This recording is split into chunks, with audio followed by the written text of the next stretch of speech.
Resulullah aleyhissalatu vesselam aydıptır. Yughfaru liş-şehidi kullu zenbin illa'd-dayn. Ravahul İmam Ahmed. Bir adam şehit bolsa, din yürüysün, Müslümançılık yürüysün deyip kanını seçip can verse, Allah şoň hemme günäsini geçecek. Ýöne birinin hakyny yen bolsa o durýar diýipdir. O geçilmeýär diýipdir. Şehidike kany dökülýär, o şoň menen hemme günäler dökülýär.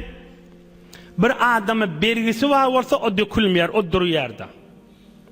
Kan mübarek hadisler var bu barada. Cennetin kapsının ağzına du halkın hakkını iptirýär bergisi varmış. Şu berilmendir ondan cennete girmen nu dip. Ya bir tofar adamlar hesap kitap edilmen dular. Nefsul mu'min muallakatun. Bir Müslüman bergili olsa onun hesap kitap edilmeýär, durulýar. Şu algı vergi bir yüzlü bolmaly. Şu algı vergi bir yüzlü olmalı. Eğer ulu dereceye yetecek de olsa şu ulu dereceden qalıya şol bergisi saklaýar da şonu yetirmeýär da şoňa. Ya ýüzüne qalan oglaň şoşa bergini bermeli, ya da başga bir gurrunma onu alan aýdyn.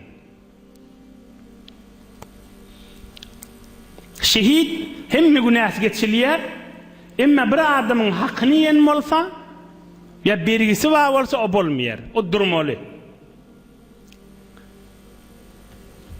Haýsy şehitçi? Şulay dilýän gurrun bir şehidike bergisine ähemiyet berenak, bergisini kellesine agyrdanak, bergisini pikirini harap edenak, şo şehitçi. Yani näme? Yani isini düşünjek bolsak şu gurrun dinläýin Resulullah'ın aýdan kefe. يدعو الله عز وجل بصاحب الدين يوم القيامة حتى يوقفوا بين يديه عز وجل. Kıyamet gününde Hudaý Taala bir bergili adamı mahşer meydanına öwe gelleyecek. Oham aýtjak: "Ey adam oğlu, fîmâ ahadte hâza'd-dayn وفيما ضيعت حقوق الناس." Näme dip bergili boldun? Näme dip adamları awundyr koydun diýjek Allah Taala. Ohum ol adam aýtjak: "Ya Rabbi, inni akhadtuhu ve lem akul ve lem ashrab ve lem albas ve lem udayya walakin ata ala yadi imma harb وإما سرق وإما وضيعة." Ohum ol adam aýtjak: "Ey Rabbim, men şu puly halkyň hakyny iýeýin diýip almadym.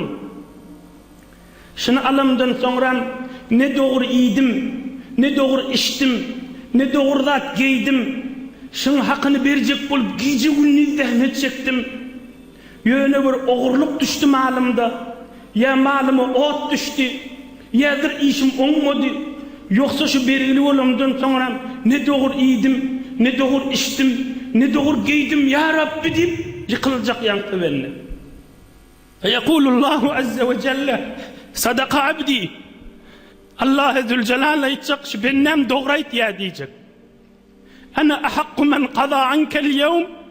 Ey bennem, sen bergini ödüm vereyin, sen cennete gidive diyecek.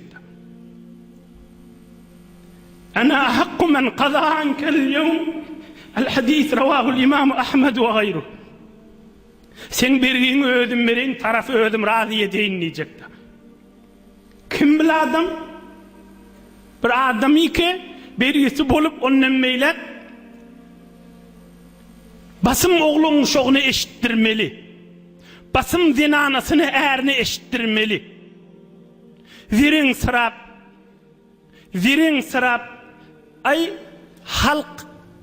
halk men hakkımı iyiye, men halkın hakkını iyerin diýmellär. Maňa bergili adamlara dogry men hakkym berenak, men algyllaň hakkyn dogry berjekler diýmellär. On diýmeýän adam.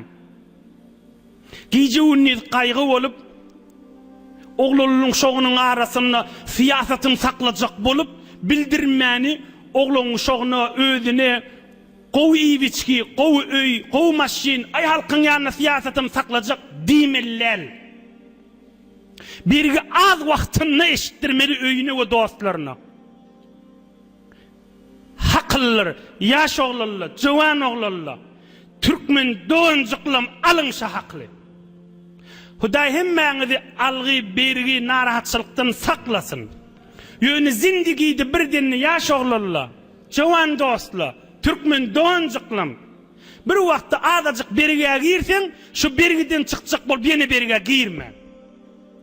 Basym öýüňe eşitdir, dostlaryňy eşitdir, zenanaň bolsa eşitdir, oglaň şoňa eşitdir. Hay tesabymyz çekeýleňdi, men şu jere bergiyim madi. Bergiň o boýnundan geçenden soňra näme diýip eşitdiren bolýan? Öwünçek awwel wagtda aýtmaly. Halkyň ýanyna gägiren bolup, halkyň ýanyna öz siýasatymy saklajak diýip bergiden bergi etseň, ýanky ýagda ýigip bilmersiň. Hudaý sen bergiň men berjek diýmer ha.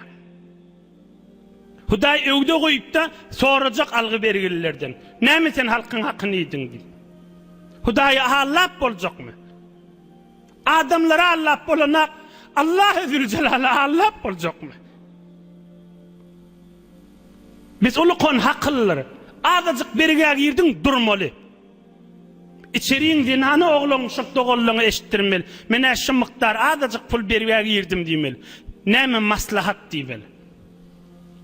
Özü heletçek bolup zirenlik bilen ya başlan kumar bilen haram bilen heletçek bolup bir gün utarın bergiden çıkarnıp ahir el ayaktan çıkıp su boyundan kellesinden geçenden sonra bitin qark bolandan sonra oňa muňa eşitdirenşik bolan zat peýdasy ýok ahim.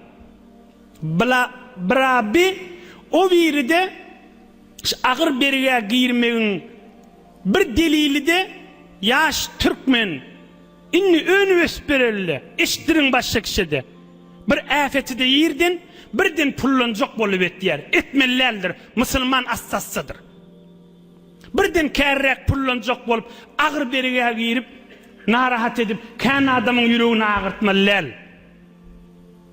O ýagdaýlar ýyla däl ha, keramatly uçup günaha jegse de o günäsi ýuwlarym qadýamasyn. Gaýtaý deýin. Şo ýagdaý bolup da keramat bolup haman aýtýanna günne Mekke'ye gidip 5 wagt okyp gelse de kıyamet bu bakas yakas tutuljakdyr ha. Fiqh Hanafi'dir Reddül Muhtar we Zekkur amali. Bergi soruljak, algy soruljak. Emma ýanky ýagdaýda bolsa jany bilen çykjakdan dogry iman, dogry içmän tarafada düşündirip ara adam alıp, ara adam salıp yenak, içenak, giyenak, içerisi bilen, can yoğu bilen berjektin tüýs musulmanlar be. Hem awwel wagt gije goýmany, hem uzaklaşdyrmany, hem özü halletjek bolup, onu bir belgiledip, ondan alıp, oňa da belgiledip, ondan alıp, oňa da belgiledip, ýene aýdýan, inni üsp barýan ýaş oglan we hakly tut, mana iki dünýäň awatlyga sebepdir. Inni Resulullah aleyhissalatu vesselam we näme diýipdi? Ey sahabalarım, kim menne algısı olsa aýsyn niweti. Kime degen bolsam aýsyn diýipdi. Ey cemaatler, ahirki minbere çykan Resulullah aleyhissalatu vesselam. Kime degen bolsam aýsyn diýipdi. Tüýs musulmançylyk gurrundaş aýdylyp durulan gurrun. Tüýs musulmançylyk gurrundaş aýdylyp durulan gurrun. Tüýs musulmançylyk gurrundaş aýdylyp durulan gurrun. Sen haridar, sen tutyan, sen amel etýäni bol. Döwrüňizde bikip halk tutmaýar, bikip galdyrma. Sen tut, iki dünýäň abat bolar. Sen tut, Hudaý arkaň bolar. Sen tut, işte mahşer meydanına Peygamberimiz baydagalanna perçemiň eteni, baydagyň eteni basym bararsın, rahat bararsın.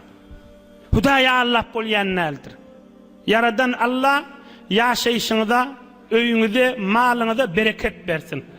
Hudaý hiç gaýsyňyzy namarda zar etmesin. Hudaý Taala ırsgalyňyz bol etsin. Yer ýurt watanymyz bilki tamam musulmanlar bereketden dolu bolsun.